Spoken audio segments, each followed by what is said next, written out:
Any service you provide, you need to have the background towards it. There'll be a lot of people, been working in property for 20 years or whatever, but in that time, they've maybe owned one investment property. Now that is not the same as having 9 to 5 Monday to Friday, or I say 9 to 5 Monday and Friday. That was never what it was. It was always like all hours, all days. In terms of like making money at property rather than it just being a home, I became really interested in that. And just there's so many people that you kind of knew were making a lot of money in property, and that fascinated me. And so at that point I thought, why am I working for someone else? Really important to get surveys done, because it highlights what you need to know. If then the information you have, you can use it to get a reduction in the price if there's something wrong, or if you think that's going to be too much work for me, then you can walk away from it and go on to something else. But it's better to know what you're getting into, so always get a survey done. I would actually advise anyone who wants to actually properly work in property as a property career, not necessarily an investor, but a property career,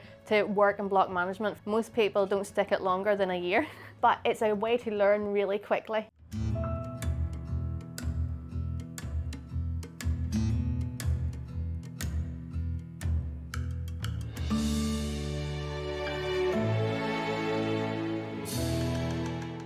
Welcome to this episode of the Property Funding Podcast, the podcast where we have lessons and tips for property developers and landlords, helping them save time and money.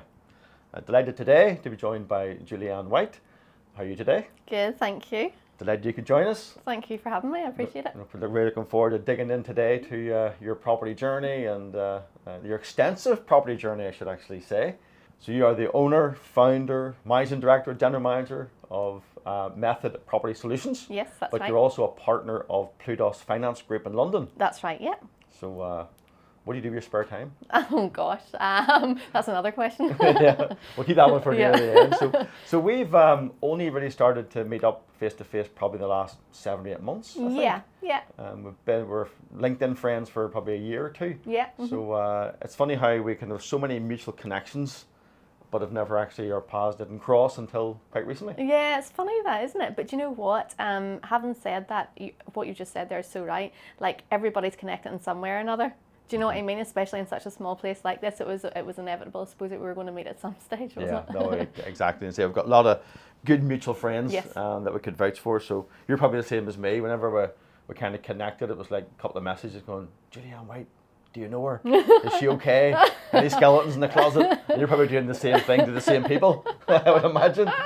So yeah, well, you come back with a clean bill of health. I'm guessing I did as Yes. well. Otherwise, you wouldn't be here today. Yes, that is right.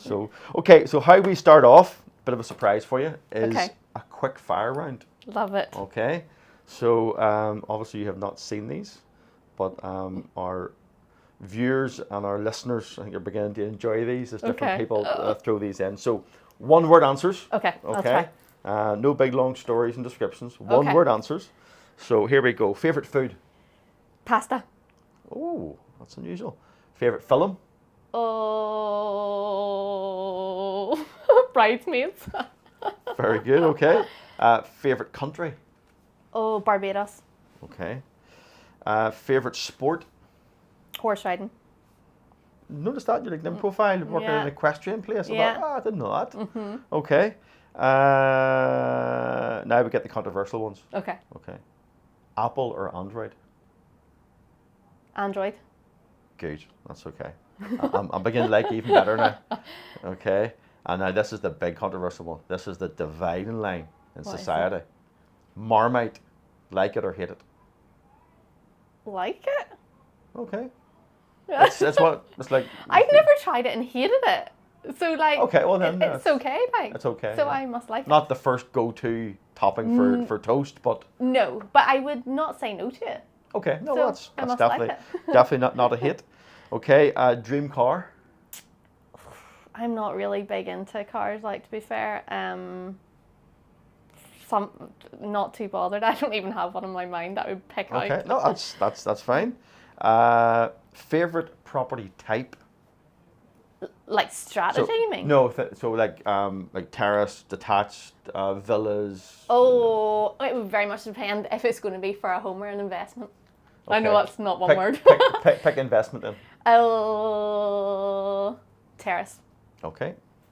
And if you could own a property in one location, Okay. anywhere in the world, Uh-huh.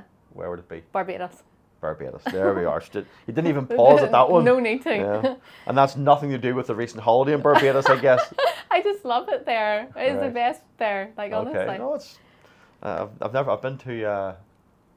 You were telling me it was one of the Guadeloupe. Caribbean. Yeah, I've okay. been in Guadeloupe for about 4, and that was nice, to be fair. How could you Beautiful not like temperature. that? Beautiful temperature. Temperature all the time in the mornings, 30 degrees. Yeah, it was nice. Fantastic. But there was like enough cloud cover that it wasn't like other parts of where the tropics, where it's just like Yeah, intense. 7 a.m. and the sun's just baking. Yeah. You kind of had A little bit of yeah, downtime. the off climate the heat, was good. So okay, well that's the end of the quick fire round. You'll be glad to know. No, I like that. So- I could so do that that was for the good. whole time. I will. We'll have to add a few more in the future. So that was kind of just get you relaxed a bit now, and now the barriers are down a little bit, and you're a bit more chilled. So early life, Okay. just sort of briefly, born, any memorable events through school, and then pivoting into sort of anyone who was an influence on you in early life. Okay, so I am from the best townland in Europe called Ahadui. You've ever heard it? The It actually famous- is. the famous Ahadui? Yes, it is very famous. It's Okay. absolutely beautiful. So that's where I'm from. And it came from a working class traditional family where dad worked, mum stayed at home, looked after the kids. Mm-hmm. Whenever I was about 4 or 5, I was obsessed with business, right? I know that sounds really bizarre. Mm-hmm. Don't know why. But I had in my bedroom, and I can still see it like it was yesterday, a wee desk, a wee folding desk that was like wooden, a pine wooden thing on top and blue legs. And I had that wee desk out, and on that desk I had this telephone. You know, like the old ones that have the ring thing you put your finger in? The dial, I yeah, like the dial, yes, yeah. uh-huh. A green one of them, a notepad and a pen. And I used to, that was my business. And I used to sit for hours playing business. And do you know what it was I did in my mind? Uh-huh. Do you know Fruit of the Loom? Yeah. Yeah, so I ran it. Right. Especially their distribution channel. And I used to sit and like make these orders and like all this here and like make sure everything was organised and all. And I did that when I was really young. Do not know why. But loved it. Got great enjoyment out of it. Had a wee notepad, ticked things off as I did it and everything else. So that's what I like to do whenever I was small. It is amazing what when people are younger. Yeah. I was saying one of the other episodes that I was about 5.5 or 6. We were living in Papua New Guinea. So you were sort of homeschooled. Yeah. And there's this like random picture of me. I mean, very, very few pictures were taken in those days. It was like the old camera, 35mm camera. There's a picture of me like having drawn this big house on a chalkboard, chalk and board. But I've kind of drawn this house, sort of 6-year-old, and then it's like ended up in property all these years later. So Isn't that really I don't know, funny? subconscious, I don't know. I was thinking about this actually too. I definitely think there is some sort of link there. Whenever kids, I suppose this is a completely different topic, but kids should really be like guided in the best way they can for what they're displaying at those early ages, for sure. Because I definitely think there is definitely something in that. But anyway, so I've always been obsessed with business since I was younger. Not necessarily property at the very start, but definitely business. And I always, from then, whenever I was like 5, wanted to have my own business. Whenever I was older, didn't know at that stage what it was going to be, but I knew I had to have my own business. I was very driven about that. Then you were saying about different influences and stuff in life as well. Yeah, like I have to say, throughout primary school and secondary school, I had some really good teachers actually, who were really good at giving me really good opportunities. So, for example, representing the school for this, that, political things, whatever, I'd have always been chosen, which was a great, I suppose, a great thing to get into to develop skills, personal, sociable skills and stuff as well. Yeah. And then in secondary school, I was really fortunate actually to do the Young Enterprise Programme. Oh, okay, Which yeah. was honestly invaluable. Like, it is such a good program. And I think last year I had read that the funding for that was going to be cut. Right. Which I hope is untrue, because Right. it is really, really, really good. Yeah. So, and then I studied obviously business for A-level and stuff as well, and then one of my teachers at secondary school as well had put me forward to represent the school for the Rotary Club competition. Okay. Yeah. The leadership competition that they do, which was a great experience as well. Like, and I did really well in that, and it was a really great experience. But it was all those little things, and even though the teachers probably didn't think much of it at the time, that really spurred me on and made me more determined to want more of that type of thing. Yeah. You And just enjoyed that environment. That loved it, yeah, for sure. And just even the types of people in the Rotary competition and whatever else, who were interviewing you and stuff throughout, they were really knowledgeable and impressive people as well. And so I'd have been always really influenced by anybody that had a business, to be honest with you. Yeah, okay. You know, Yes, because I just thought, they are not the same as everybody else. What makes them different? Yeah. I want to be like them. I don't want to be just a sheep. That's not for me. Yeah. So anybody who had a business, I was always interested to hear what it was, how they did it, whatever else, just finding out information. So I was obsessed with business, to be fair. And You just alienated all our listeners that are in jobs by calling them sheep. But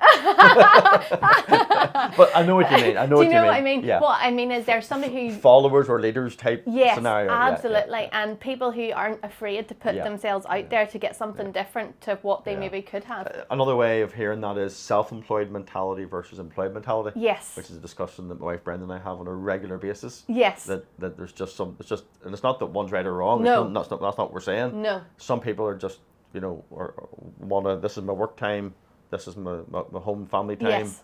You know, I'm happy to exchange time for money for this time. Yes, absolutely. And other people are just like, they'll get up early, stay late. Yeah. You know, whatever makes them happy. 100%. And I think that is so true. But for me, I would have never been happy being an employee my whole life. Just wouldn't be for me. Even thinking about it makes me actually frustrated. Yeah. So yeah, I definitely do think everybody has their own thing that's good for them. Some people don't like stress. The idea of having something that they can never get away from is very stressful for some people. So it's not worth the stress if you're thinking like that. Yeah. But even another thing I was going to say as well, in terms of whenever I was 11, I actually started working in a relative's shop. So I've been working since I was 11.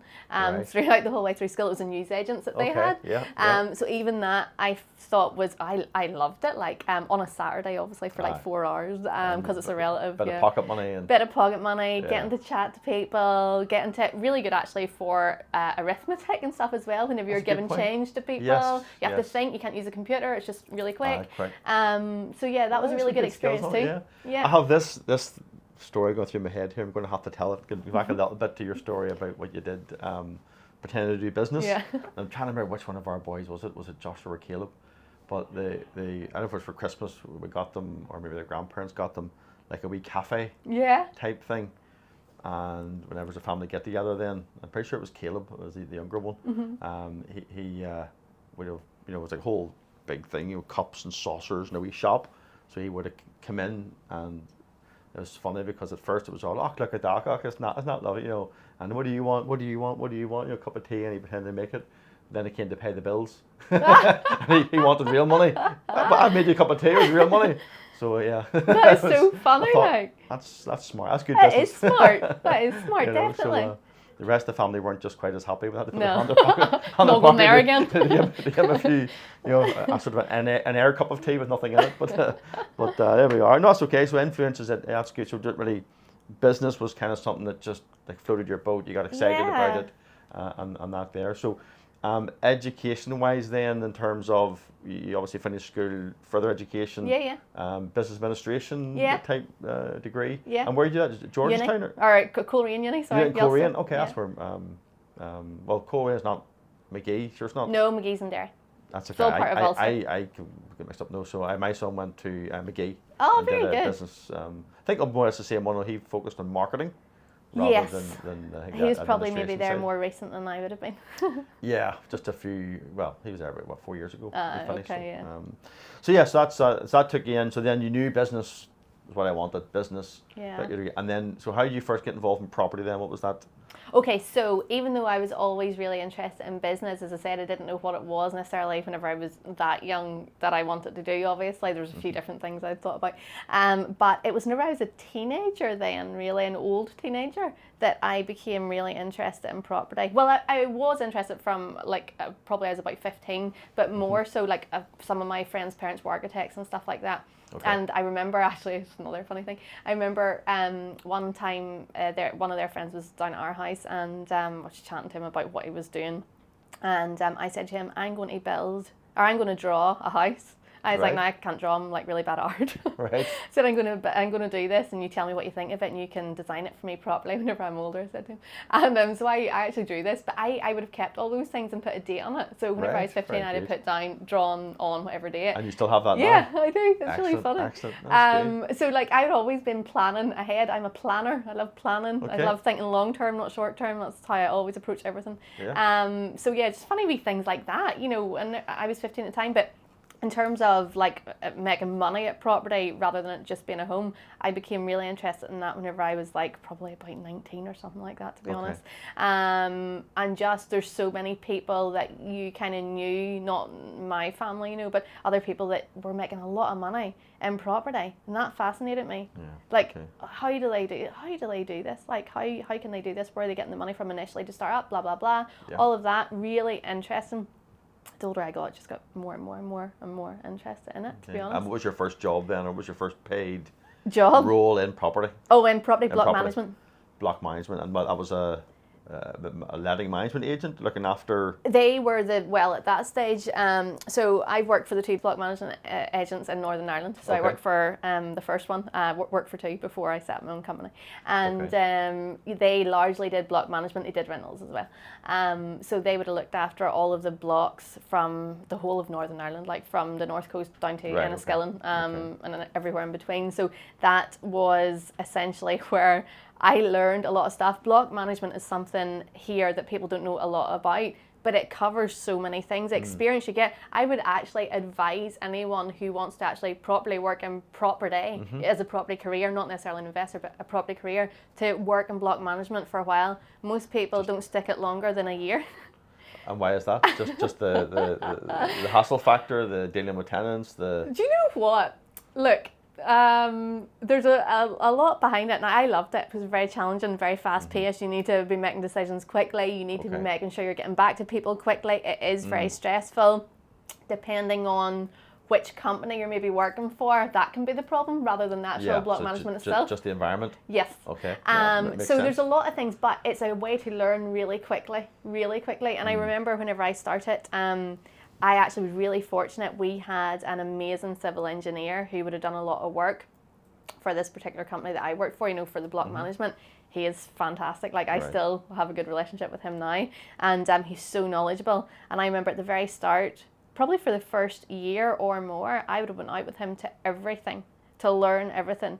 Every problem, every leak, every this, every that. I'd have been there with him looking at everything Like that a was going on. sponge, just Yeah. taking information in. Yeah, and I remember at the time, and he is such a smart guy, like a really smart guy. And I remember at the time saying to him, he was like, "What's your plan long term?" And I said, like, "Oh, we'll plan to have my own property company down the line. We'll do my surveyor's qualifications. We'll do this, that, and the other." And he really influenced me, to be fair, as well. Like, he's just such a good guy, like, and so smart. Yeah, well, that's a good someone you can look up to, almost like a mentor Yeah, type person, and yeah. and follow and Yeah. see what they're doing, which is always so important in life. Yeah. So then you went from there, actually you're two different block companies, and then into Method. Method. Yeah, so I did my surveying. So your surveying along was the same overlap time. with that. Okay. Yeah. Okay. So it was really, really beneficial as well. Like some of the, biggest apartment blocks in Belfast and various different, things we've surveyed now, homes, investments, various different things. But I was then in the senior manager position, which was good in terms of for running my own business as well. It let me see what I did and didn't want to do whenever it was my own company. So that was very beneficial. But obviously working as a property manager, is very good. But at a senior position, obviously you're exposed to more and have to deal with more. So it was all good preparation for my own company, to be fair. So let's go straight into that then now then. So Method, you then decide, right, I want to get out on my own here. Was that a choice to leave a paid employment, or the circumstances come around that you were kind of changing jobs and decided to go into self-employment? No. What actually happened was the company that I was working for had wanted me to come on as a partner. Okay. And I was considering it very deeply. But for one reason or another, I decided it wasn't the best for me. And so at that point, I thought, why am I working for someone else? Whenever I feel that there's ways I could do things very differently that would be for the benefit of everyone. And I thought, you know what, I'm just going to do it. But you know what's really funny? Whenever I started the company up, I was only going to focus on HMOs. Right, Don't ask okay. me why. It's just a real niche. It was something. So it is something in Belfast that is becoming even more and more and more popular. And I thought I'm going to focus on that. And then I had clients from the last couple of places I'd worked for, contacting me, asking me to do various different things. And I said, just doing HMOs. Right. And they were So like, you're why? very, very, very narrow on it. Yeah, they're like, why are you doing that? And I was like, well, because I just thought I was specialised. Yeah. And then they're like, we think you're missing out here. Because of all the other aspects you could be doing. Yeah, and to be fair, and then I kind of thought more and more about it, and I was like, okay, so I started doing just everything I have experienced and have been doing for years, you know, and then it just kind of one stream, another stream, another stream, and it just made sense to do everything that I have experienced in doing then, which I'm so glad I did. When you were deciding to go out on your own, that's obviously a conversation I assume that hubby was involved in terms of family income and kids and all of that. What was it? Was there like any nerves in terms of if this doesn't work out, or was it just like, you know what, I'm doing it, and he was like, go for it? Yeah, do you know what? It was really funny because whenever I was working for the other companies as well, I'd always thought about this. This is not something that just came into my head one day. As you know, something I've been thinking about since I was 5. But I don't know. It was different this time. That's the only thing I can say. It was just different. Whenever I thought about this time, it was just completely different. It was like my decision, and God help anybody who's going to tell me anything different, even my husband. So like, I know it was good, you know, to be fair. And like, leave that bit in the podcast, okay? Yeah, That's yeah, right. He'll be happy enough. He knows it. No, I thought, you know, this is definitely my time, and I just felt it was good. And like, one of the other things I would say is, I looked after my 2 girls. I got 2 girls. They're nearly 12 and 9 now. But whenever they were small, I didn't work for a good few years because for me it's really important to be a really good mum, and it still is now as well. Yeah. But especially those first few years, really important.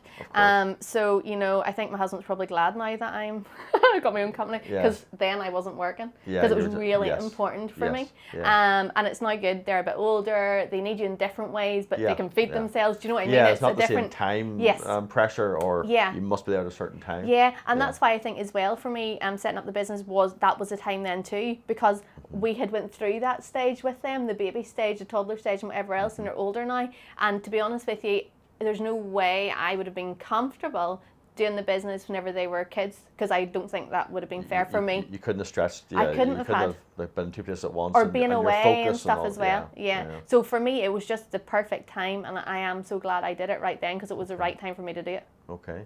So you talked about initially you had an idea of HMO. So let's say we're getting into an elevator pitch. We're going up 10 floors. Describe to me what is Method. Okay. Method Property Solutions provides an award-winning wraparound service to property investors across property find, surveying, refurbishment, rentals and sales for existing customers only.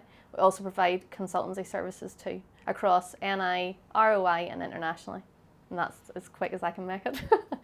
We're only at floor 8 of 10 and we got there. Very good. Okay, no, very good. That's a good succinct overview of it on that front. So now you obviously, as well as looking after all your clients, you obviously speak at different events and things like that. And in fact, the Northwest Property Meet, you were the guest speaker on Tuesday night. I was, I was up at it. Yes. I spoke the last month. I was the guest speaker. Yeah. Now you had a slide that came up, which I thought was really good. Okay. Because in those property meets, obviously you've got your professionals, you've got those who are just complete newbies. Yes.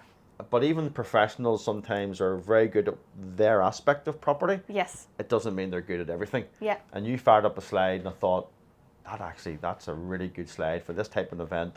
And even for me, I was like, a couple of things I hadn't thought of. Okay, and good. what the slide was around doing a survey of a property.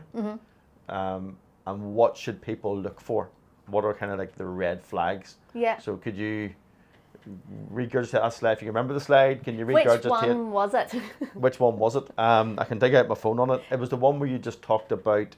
the whole property? Yes. That one, yeah. and So arriving and how a surveyor would look at it or what they would be looking for. yes, You, surely. you covered some stuff I thought was very, very good. Yeah, no, thank you. Well, what I said that night and what I do think is true is most people, whenever they go to get a property, they go to look at a property, say, let's just pretend it is investment, obviously, for this podcast, they will have a quick look around at the property inside. That's kind of it sometimes, but you need to be thinking of the whole property. Like, you know, the building is just one aspect of what you're buying. You need to be thinking about the other issues too, whether it is there a management company involved? What about the boundary? You have to be thinking of the property as a complete whole, not just the actual building. And I mean, like as I was saying the other night too, see things like that, you know, boundaries, management companies, they're all issues that will definitely cost double the amount of anything inside and take twice as long. And that's the thing that people never consider. And like, as I was given the example of an apartment block and the whole EWS1 process. So for anyone that doesn't know, that's the external safety wall process that followed the Grenfell disaster back in 2015. And like people, whenever they were buying apartments in Grenfell at that time, never considered anything else. Do you know what I mean? It was just the actual apartment itself, not the external, what goes on with the actual building as a whole. And it's the same, like if you buy an apartment, there will be a management company. The roof and the fabric of the buildings is owned by the management company. And even though you don't own that directly, you own a share in the management company. Yes. The management company owns that. So if the roof caves in, you know, heaven forbid, or anything like that, you know, depending on the insurance you have and depending on what happened, you may have to pay for your share of repairing or replacing that whole roof. So I think it's just really important to always think outside the box and think long term and think of every scenario. So if you're buying a property cash, I've had a client who is a great guy who bought a property cash before I knew him. He'd already bought the property cash. He didn't know why this was cash, but it was very apparent obviously after doing the refurb and everything why it was cash. There was so many different things wrong with that property and he didn't have a survey carried out. Honestly, like big, like it was essentially a full gut out and start from scratch, which was never what he intended. Yes, absolutely. Point of purchase. Yeah, and so it's just really important to get surveys done because it highlights what you need to know. If then the information you have, you can use it to get a reduction in the price if there's something wrong, or if you think that's going to be too much work for me, then you can walk away from it and go on to something else. But it's better to know what you're getting into, so always get a survey done. Yeah, just makes sense. Yeah, and what I'm actually going to do following Tuesday night, I don't know if you were still there at this stage or not, but we were chatting about asbestos and stuff after. I don't know if you were away at that stage. No, I left just as you were finishing. No, you'd have missed that conversation then. So just for the record, there was a really important football match on. I wasn't skiving off a property event. It was an Irish League playoff happening about 2.5 miles away at the Brandywell. So yeah. But we're saying about asbestos and various different things that night. But one of the things I'm going to do is I am doing a specialist surveying course on asbestos. Going forward, which I don't specialise in at the moment. But that's something I'm going to be doing in the next couple of months too. So just adding, I'm always thinking of things like to add, to give a better service, you know, and I am always wanting to learn more and do more. I just love doing that. It excites me. We're going to come back to that later because I still can't work out how you spread yourself so thin and get so much done, but we'll come back to that. I've managed to dig out the slide from Tuesday night, and a big part of that slide was all about, as you say, the externals and the structure and the way the company's set up legally and all of that. There are also then a number of things with inside, and you're kind of just giving people pointers that when you're having that first look around to even see is this worth pursuing in terms of due diligence, and get a couple of pointers people could maybe have a look for just as a high level. Yeah, absolutely. And I think I say this all the time. And yes, I was speaking at Northwest Property event on Tuesday there, and then I was speaking at another event in Derry on the Thursday. And so anyone who's watched that already will be fed up with hearing me say this. But the roof space is like the place to get into. I say this all the time, and it's so true. So many signs of everything that's going to cost you money can be in that roof space. One of the pictures I showed in that slide on Tuesday night was one that I had surveyed recently.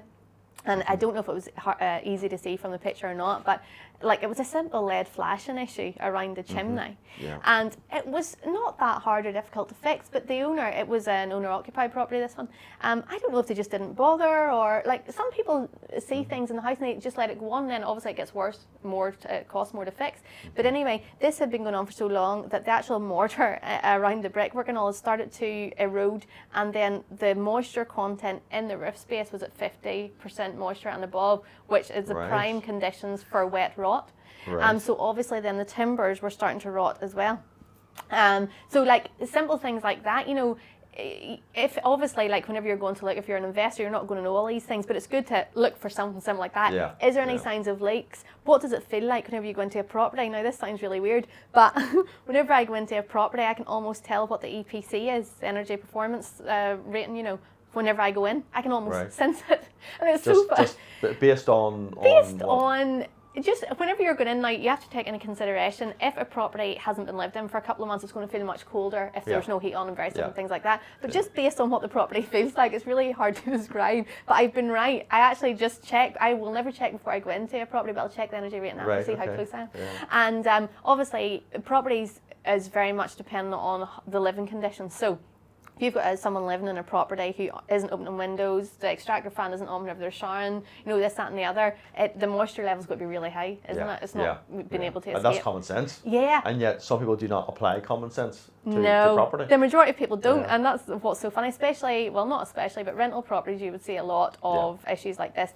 And a lot of the times, you know, you think, oh, there's some sort of damp issue here, but it's actually just because the windows and stuff aren't been opened.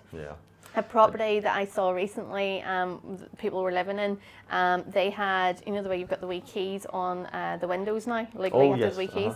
They had locked the windows and lost the keys, so they couldn't open the windows. So they definitely get no ventilation. And it was very obvious. Whenever you went into the front door, like my hair nearly went like that with the humidity. You know, that was a good sign for me. I knew there was something wrong. But yeah, so living conditions is a big part of it as well. But sorry, you were going to say. I was going to say, I think there's maybe a degree of female intuition. Maybe. Because Brenda would be the same a lot of times. There's things I wouldn't maybe see, and Brenda would go in and have a feeling. Just a feeling. And whether that's just based on, well, if they're not opening windows, then their attitude is they're not looking after the property in general. And that's a good enough indication. I would probably be thinking to big picture numbers. Does it work? What would it cost to fix? Whereas Brenda's probably a bit more assessing the vibe of the actual property and you know, is the damp real damp, or it's just because they haven't opened the windows? All those sort of things that I probably wouldn't in my brain go to. But you're just thinking about the numbers. I know. It's funny, and that's why it is good to, you know, even likes of people who are doing joint ventures and stuff together. Like if you're in the position where you're wanting to do a joint venture, it's good to have different skills, like with other person that you can bring together to like kind of complement each other, you know, as well. So that's a really good benefit. Nobody knows everything. It's impossible. So you can always learn more, regardless of who it's from, like maybe in the most unlikely places. But that's why it's good, all these networking events and various different things, because you just don't know what you'll hear you maybe didn't think about before. And that is the benefit of them. So you're in your method solutions company. So here, when I think of Julieanne White, I'm thinking surveyor background, obviously block management, some letting. You obviously now do consultancy. You do some stuff overseas. You're involved in funding. If I missed anything out, I think that's for most of them. I think so. You know, so you've kind of these 5, 6, 7 kind of strings to your bow. I don't want to say jack of all trades, master of none. But how do you manage to, if you like, provide services in such a diverse range of services? Yeah, and that's a good question. Like honestly, it's throughout the years of experience in all of those different areas that allows you to provide that. And I think that's something that's really important. Anything that you provide, any service you provide, you need to have the background towards it. And I think these days, I know you and me have talked about this before, you know, there'll be a lot of people, say, oh, I've been working in property for, 20 years or whatever, but in that time, they've maybe owned one investment property. Now, that is not the same as having 9 to 5 Monday to Friday, or I say 9 to 5 Monday and Friday. That was never what it was. It was always like all hours, all days. Do you know what I mean? Yeah, exactly. For like that whole time frame. Yeah. The most important thing for me whenever I was setting up the company was this. Being organised is what I get so happy about. I love being organised and I love planning things. And I could see from previous work in previous places that was where most people couldn't provide a good service. No organisation, no processes in place, no clear path to anything. And so for me, the most important thing at the start was to set up just exactly that, processes for every single thing. So break that down. Okay. You say processes for every single thing. Do you mean somebody rings you? I'm interested in, you come and doing a survey with me. How does the process start then? Do you have like a sheet? Is it automated? This person rang me on this date. Let's break it right down to the base level. Okay, so for each of the services it'll be slightly different. The most important thing for us, and we won an award for this last year for customer service, like outstanding customer service, and that's my main focus across everything that we do as well, to give a really good customer service experience to everybody, and that is genuinely what makes me happy. So regardless of what it is that you come to me for, if for some reason you ring us or whatever and we were unable to answer the call, whatever, we'll ring you straight back. If you email, we'll email in a really quick turnaround. So we're really quick with our communication. We're really efficient with our communication as well. If we think we need to get an answer straight away, we'll pick up the phone. We'll not wait for an email coming through 5 days' time. That's not for us. We're not about hanging about. Sorry, cut across. When you say we, is that you or members of your staff? Well, depends what it's for, but for example, all of that communication and everything as well for the initial contact will come through me. It's really important for me to be across that, really important. But does that not hinder the scale though?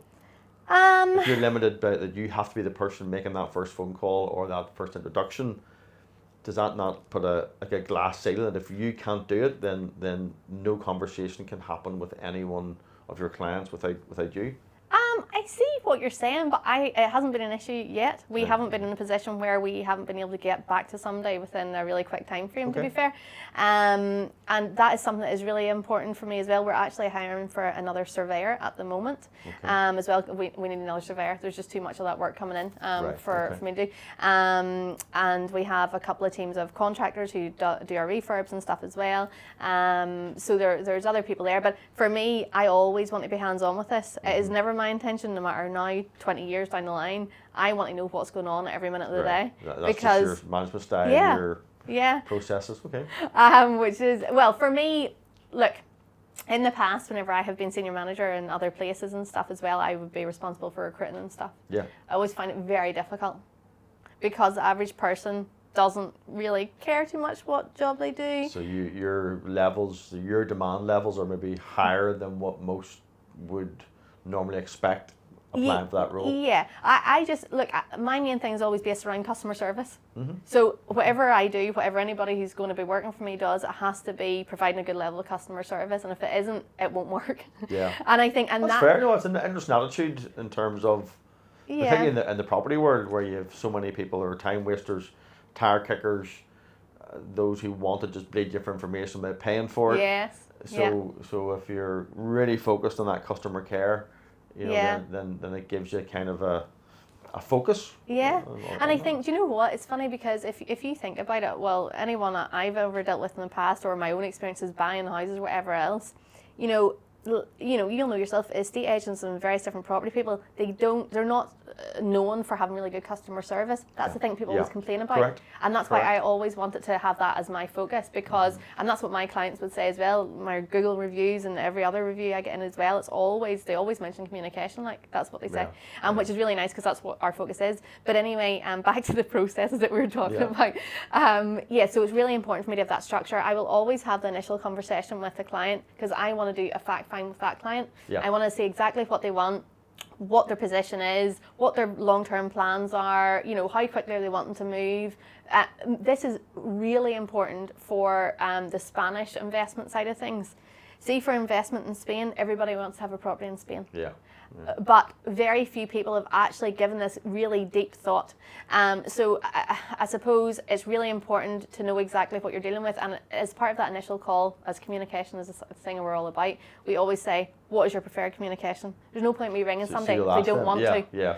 Yeah, and do you know what I mean? So it's really important to find that out and just get a really good idea of your client and know what is going to be the best for them. What are they expecting from you? Yeah.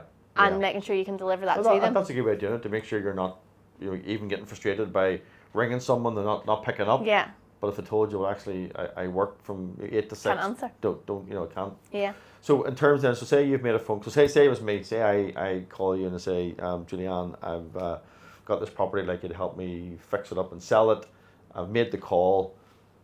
How do you log that? How do you, like, do you have a CRM system? How do you put in when you're going to call me back? If you don't call me back, what flags up? Is that manual or is that Do you know what? I have a CRM system. Do you know what I prefer? Pen and paper. I am actually really old-fashioned with some of that stuff. Now, yes, it's logged in both places, but I love a diary. Yeah. I do. Yeah. I love a diary, and I could be sitting at any hour. That diary's with me everywhere, every minute of the day. Yeah. I could be sitting maybe at night trying to go to sleep, and something will come into my head. I'll get up and I'll write it in that diary. Yeah. I am just naturally really organised. I have a really good memory, and I love writing everything down. Everything gets put in that diary. I have 3 different diaries. Right, okay. Which sounds stressful, but for me it works really well.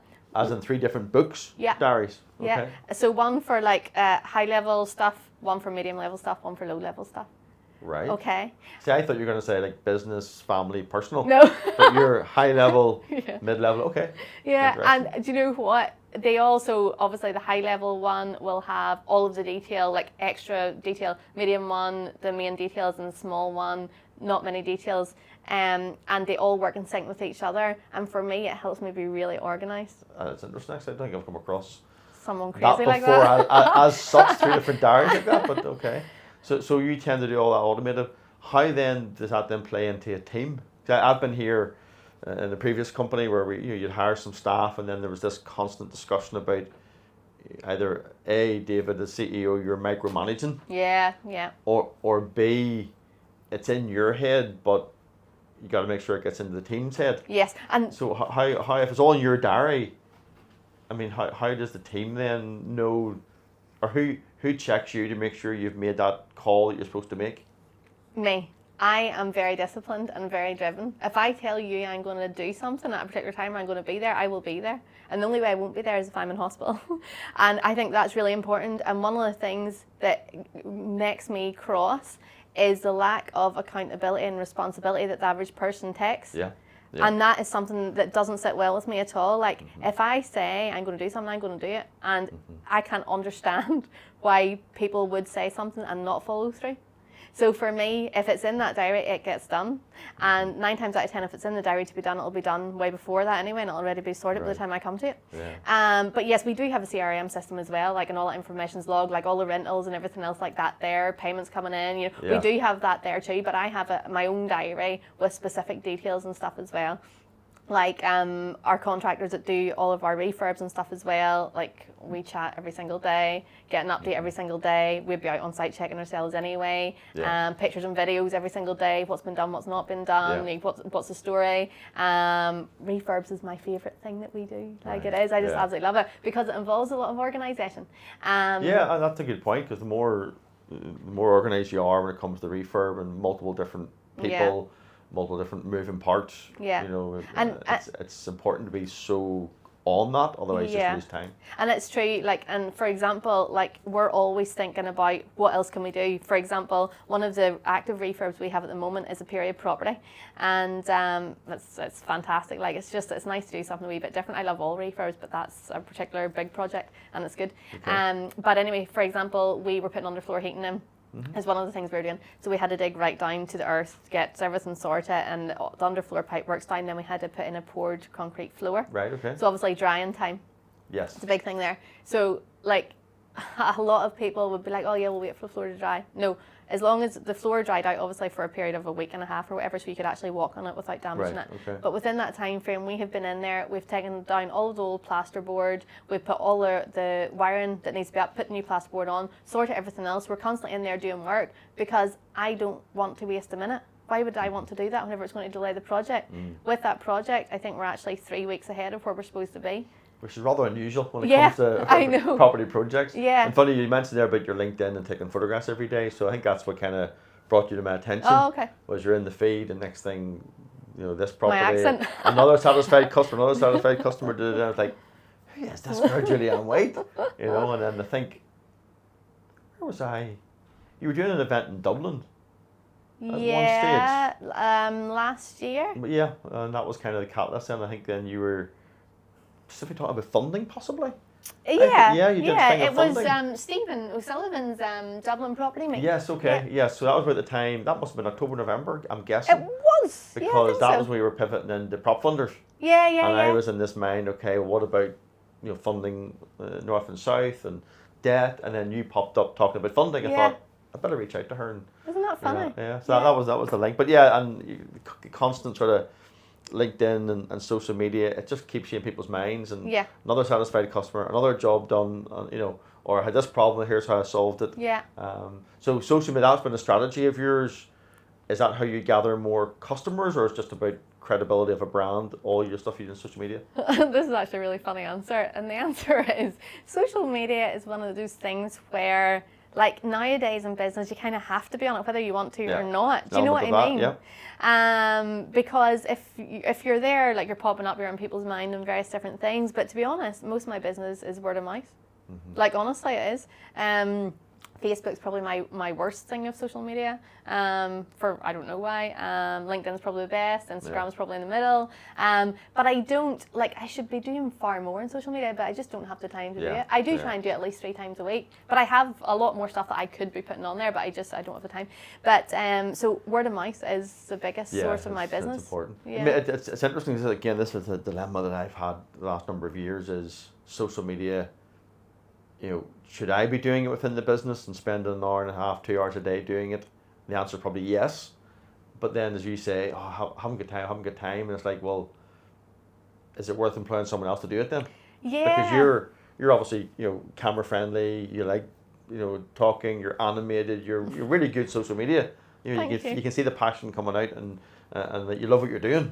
I do. That's good on social media. Yeah. So it's like, should you hire someone in that just follows you around for the day, 3 days a week, and literally is just constantly posting and creating content? And so I don't know what the answer is, but this is a dilemma I've had. And I've worked with guys in London. One guy I work quite a bit with is a guy called Tyler Newman. Okay. And he has a property education, a big education company. He's got Newman Rose Property Development. I helped him raise some equity for a project. But he literally has a full-time social media person that just follows him around. Yeah. Literally follows him around. Constantly just getting content and image. So when he's at a meeting, he gets on with the next thing. The guy will take the photographs and social media. Yeah. And I can't work out what's the right answer for that. See, that is handy. And funny enough, another guy who I would work alongside, who I was speaking at his event in Derry just last Thursday, actually, a week today, he does that, and the girl who does his social media is fantastic, to be fair. Yeah. And so, he was at that point a while ago where he was thinking, should I I have no time to be doing this all myself, but I need to be putting it out, because it was a real lead magnet for him. Yeah, exactly. I suppose that's it.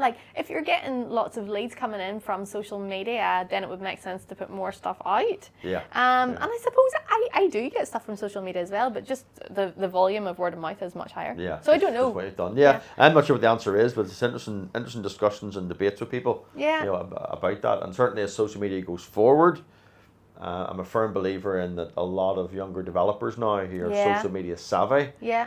There's a whole strategy around building a brand on social media. Yeah. Not just for PR, but to actually source investors. Yeah, absolutely. And therefore it becomes a whole business in itself. Yeah, that's true. Actually, So, okay. In terms then of, was there any parts of your week that you don't like?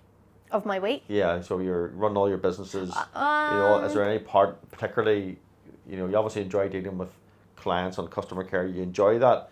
Any parts that you kind of go, ugh, I'll get this done out of the way. Like paperworky stuff? That's Do you like for you? mundane stuff? Because I know that, well, I know I want to do it to make sure it's done right. But at the same time... Long screwdriver, you call it in the military, right in the middle of the engine. Yeah, but at the same time, you know, like your time could be spent better doing something else. Like, for example, I don't know, like bits and pieces of finances. I have an accountant, obviously, but like the smaller stuff I need to do from my end, I don't enjoy doing that. Yeah, but I have to do it. One of mine is expensive. You go to London, you know, you've got all your wee invoices and receipts and all the rest of it, you know, and you come home and you empty your wallet and then you sit at the table. It's like, oh, I've now got to sit and put this into a spreadsheet. It takes so long, you know, yeah. Although there's all these apps and stuff that can now I support know. them, but of course, knowing about the app and actually going and getting it, do you know what? It's just two different things. I'm one of those weird people though that even though the way I've got the business set up for the business account, it's a fantastic account and it has all those things, but I still like to do a spreadsheet too to make doubly sure. Pen and paper. Yeah, I get all that now. So definitely want to get a bit of a conversation around funding. Cool. Because obviously the property funding podcast, I think it's good when you're talking sort of all around businesses and people's, you know, obviously journeys and what they've done. In terms of funding as well as your method company, you're also a partner in a company called Plutos Finance Group over in London. Mm-hmm. I think I said to you, I actually had a chat with last year or so. Jamil. Yeah. So Jamil, I talked to him last year one time. We had a Zoom call. Yeah.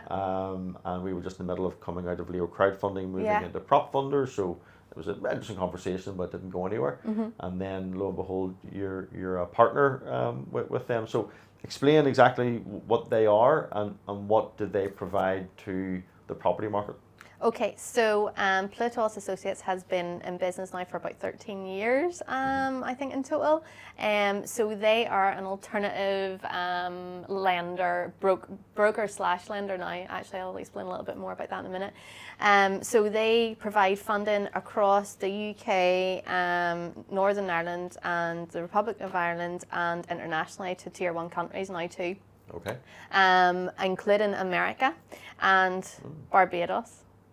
We're investigating and that more. You had nothing to do with the decision That's a to more lend to recent Barbados. thing. That only came on the agenda after you became a partner, I'm guessing. Yeah. But yeah, so like honestly, as you mentioned, Jamil's the founder of Plutos, a great guy. It's like watching a calculator at work is how I describe him. Right. Okay. He's absolutely mesmerizing. Right. So I actually got involved with them probably this time last year. But on the respect of like an introducer type scenario, this time last year I was a representative, their Irish representative for North and South. Okay. And that's how it started anyway. So they had approached me last year to see if we wanted to do some work together. So then we've been working together since then, looking at various different deals on the North and the South at the start. And then at that stage they were a broker. And then just towards the end of last year, then they get into the lending side of things too. I mean, why not? They know the game inside out, you know. Yeah. So at that point anyway, they had asked for a meeting and I had went and met them, and that's whenever they had asked for me to become a partner. Very there. So really, like, I mean, the types of deals that they do is essentially anything real estate, any real estate. Okay. To include actually a lot of people recently wanting to buy cemetery plots and stuff. Because it's classed as real estate. Yeah. Essentially anything that's classed as real estate, they can fund. They can fund. Yeah, either as a lender or as a broker. Yeah. So, you know? So just dissect that. What is the advantages of being the lender? Okay. So if I'm a developer, I'm coming to you and saying, Julieanne, I've got this 5-unit development I'm looking to do. I might need some bridge initially, maybe for purchase, and then either exit into finance, or maybe I might need some development finance, whatever the case may be. What's the advantage of being a broker and a lender? The advantage of coming to the lender direct is the time situation, which is, as you know, lending is time sensitive. So instead of you going to a broker who then has to go to the lender, you're coming straight to the source. So it cuts down a middleman. It's more direct, it's quicker, you can get decisions quicker. They know, you know, the lender, as a lender, you're more involved with what's actually going on. Yeah. You know, there's so many advantages to it. Essentially, it's the speed and the speed of the answers that you get and the speed of the lending as well. It's the two main things, I would say. Yeah. And I'm assuming, well, I know this obviously, but different lenders have different criteria that they lend on. Yes. That is something I think a lot of developers don't really understand. That Okay. they're so focused on their own project. Yeah. And then it's like, okay, well, here's my project now, and it goes from maybe a broker to a bunch of lenders. Yeah. And what the lender, the broker might know, but the developer doesn't seem to Yeah. twig, is that every lender's got different criteria. Yeah. Some have just don't like a certain type of asset class. Yeah. Some have maybe been burnt in the past. Yes. And therefore say, you know what, we're staying away from there. Others maybe have a bunch of money in the bank right now that they need to use, so the bar might be slightly lower. Another lender who in the past maybe was brilliant, maybe has very little money left, so they've Yeah. raised the bar for the, you know, there's so many different factors There is. involved in that. And have you found that as well, dealing with developers, or how? What's the way of trying to get over that with developers and getting them to understand better how the lending market actually works?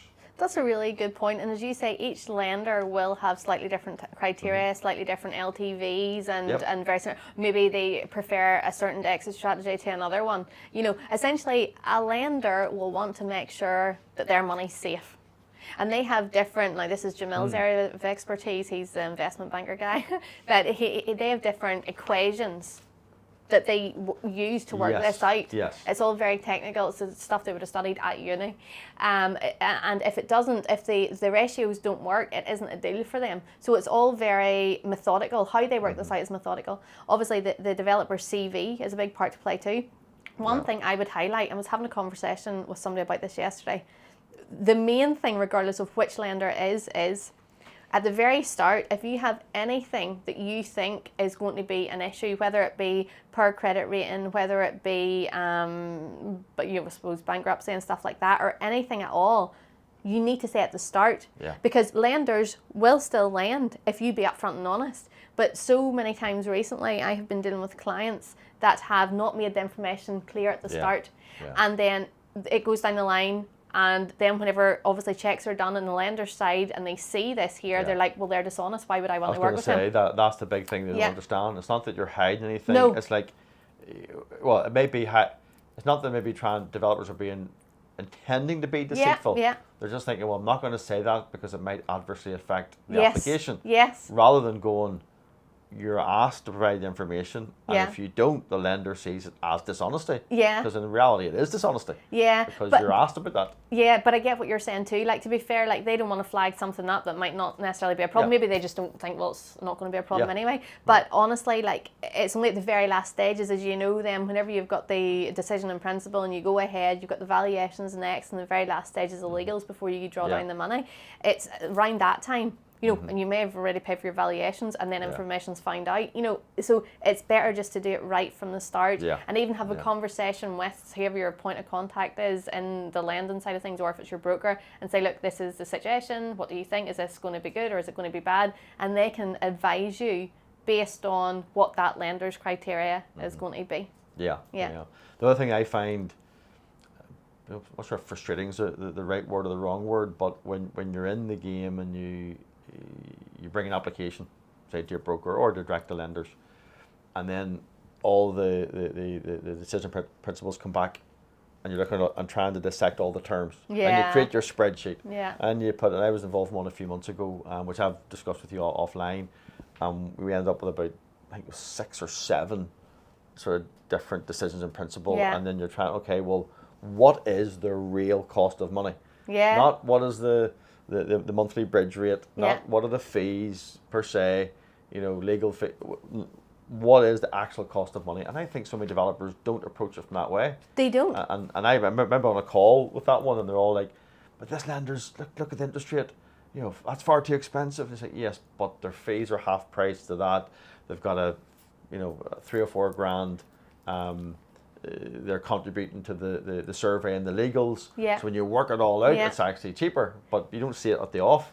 No. So that's just normal sales that every lender like massages how it looks to the developer, in real terms, and as along with the way of saying I was going to say a minute ago, I remember being in this meeting and it must have been half an hour discussion all the different options. I'm like, guys, one thing that I've learned in this game for all the 24 years is, you see at the end of the day, there'll be very little difference in any of them. Yeah. We can spend hours and we can produce spreadsheets, but the actual cost of money tends not very much at the end. Is that am I right or wrong on that? Or you are overly cynical and skeptical? No, like you are. I suppose, as you say there, you know, one lender's arrangement fee could be so much higher, but then their monthly interest could be so much lower. Yeah. So you are right. Like and that's why you saying you are right about the different criteria of different lenders and getting to know exactly what it is and being able to look, I suppose, at different agreements and principles and be able to say, well, what is, as you say, the total cost at the very end? What is that total cost? And for some people, you know, you've got the option to retain interest or service it, and being able to even retain the interest can be really beneficial for some people, even for a portion of the time frame, you know. So it depends on each investor's strategy, how much cash they're coming into this with, and it depends on so many different things, but essentially the person has to do what is the best for them and their model. And it's just them understanding that. But most developers don't take the time to give it enough thought. Yeah, I think so. They're just desperate to get the money. Yes, I know. They leave the funding almost last. Yeah. And then they've done everything else in place. Oh, now I need my money. Yeah. And then they're running around panicking. Yeah. And that tends to be then they don't make good decisions. They don't start from scratch. Yeah. And have a methodical process, I think, to end up, you know, where they get to. The thing that I want to say as well is actually, see, obviously most of the big lenders are coming from England, for Northern Ireland I'm chatting about. Yeah. And the thing just to bear in mind as well, having a good solicitor makes all the difference, because don't forget, some of the lenders, the stuff that we've brokered, you know, they'll have, the lender will be based in London, they'll use an English solicitor, they'll use a Northern Irish solicitor on their side, two solicitors on their side, and then the third solicitor will be the client solicitor in Northern Ireland. Yeah. And obviously the law between Northern Ireland and England is different. It's different, yeah. So honestly, you know, that's, all of these things is important, and even someone here wanting to lend money, using a solicitor who understands even this type of lending and is organised, because I've saw in the past, recently actually, solicitors maybe not putting the information together in a way that is easy and quick to read for the other solicitors, and honestly, it's all about organisation again, like it is. Back to your key topic. So we're talking there about funding, and obviously Plutus Associates are based in London, and they do obviously a wide variety. One of the frustrations I have, and I know that probably most people involved in development and property in general in Northern Ireland, the severe lack of lending options, be it buy-to-let, be it bridging, be it, you know, development, exit finance, whatever it is.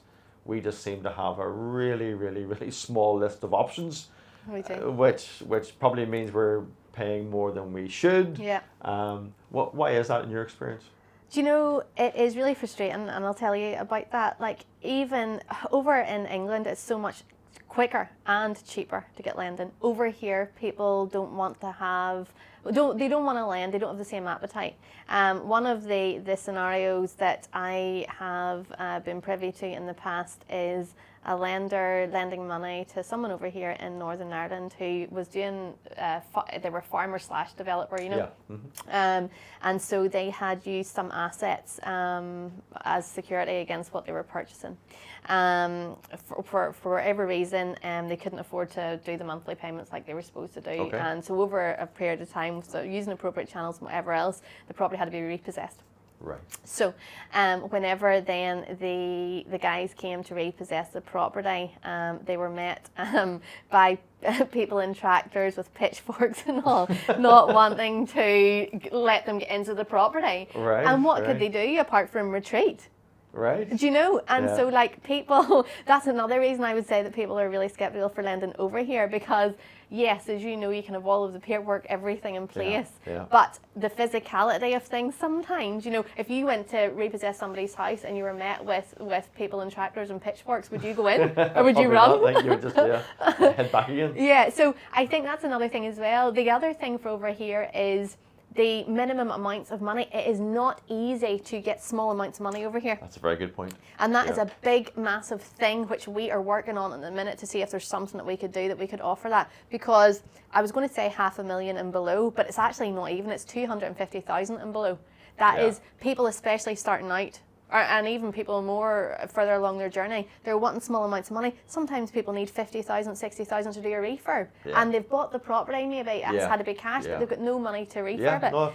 And there is a massive gap, honestly, the amount of people looking for those small amounts of money, but nobody's willing to lend it. So the only option you have, you know, do you know somebody's got a bit of money, it's going to give you like a personal loan or something like that. And that drives people down then the private finance route, either loans or equity or what the case may be. Yeah, but, absolutely. So I think there is definitely a massive gap in the market here in Northern Ireland for small amounts of lending at a good rate. You know, because that's the only thing, you know, if you're borrowing less money, then obviously the percentages and stuff would be much higher too. Yeah, no, the whole cost. But no, that's an interesting point. And I mean, I think there's still probably a little bit of a follow-on from the Troubles as well, a little bit in the sense that it maybe feeds into that story. Yeah. If that had happened maybe somewhere in rural England, well, okay, but then it's Northern Ireland, it's the Troubles, it's the history, it's the, we just don't want to be involved over there and get on the wrong side of it, the wrong people, whatever the case may be. So I think that does still feed into the mindset and the psyche. I think of big English lenders. And I know one of the things I've said as well is like, come over here and I'll show you around, like to see it, because it's all very like, they're like reading and seeing this in the news, and of course the news only puts out bad stuff. It never says anything good. So I think if they'd even be willing, some of the bigger lenders or whatever would be willing to come over and really look and see what's there.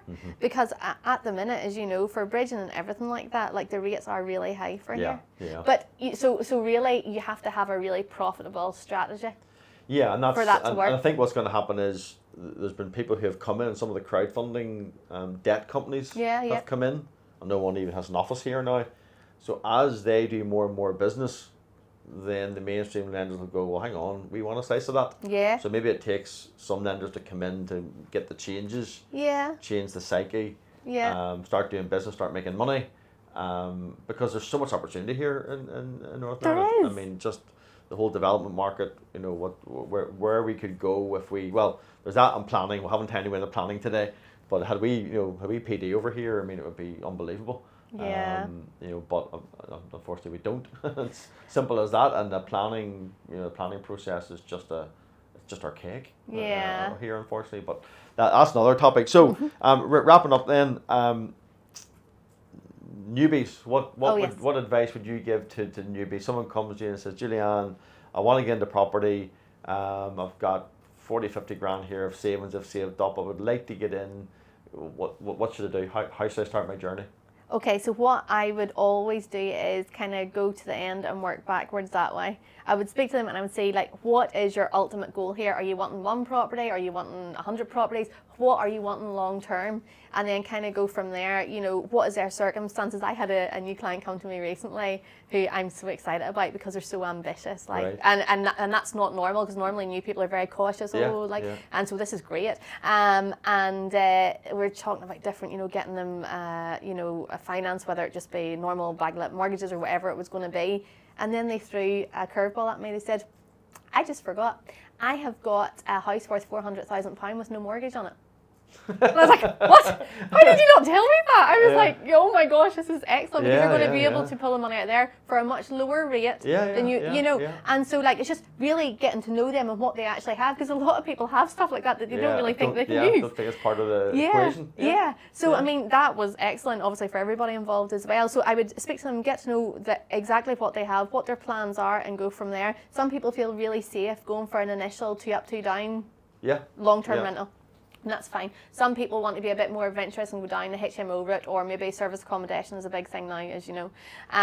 It just really depends on what they feel comfortable with, how much money or assets or whatever they have, and what their long-term plan is. And then I would base it around that. Okay. So, crystal ball. Julieanne White in 5 years' time in terms of property. Where are you? Well, I do love what I do. I do love what I do. Like, I'm really lucky that I do. For me, it never actually feels like work, because I like it all. I have a great relationship with all my clients, like, you know, and it's absolutely fantastic. But so I would still like to be doing what I'm doing now, but I definitely will be spending more time in Barbados. There we Like are. without a doubt, That like answers that. yeah, and I think on that point as well, as you know, like I am starting to do work in Barbados as well. Couple of good contacts with construction companies out there and stuff as well. So I will probably be spending more time there anyway. But I definitely like to, as well as doing work there, relaxing there too, because So it is amazing. all those daily and weekly LinkedIn posts will be coming from Barbados in the future. Fingers crossed. Beach and property, beach and property, beach and property. Well, I think that's a really good place to finish this up. So listen, thank you very much. Thank you. Hope you enjoyed being quizzed on Yes. your property journey. Yeah. And as I say, you always bring that sort of passion and enthusiasm to any conversation you're involved in, whether it's front of the room or when you're doing mentoring and training. So it's always an enthusiasm, I think, that rubs off on people that you meet. So Thank you. really, really good to interview you, and I look forward to watching your journey as it goes forward. And never know, there could be a barbecue in Barbados at some point in the future. So listen, thank you for Thank coming. you. I appreciate that. Thank All right, you. and take care.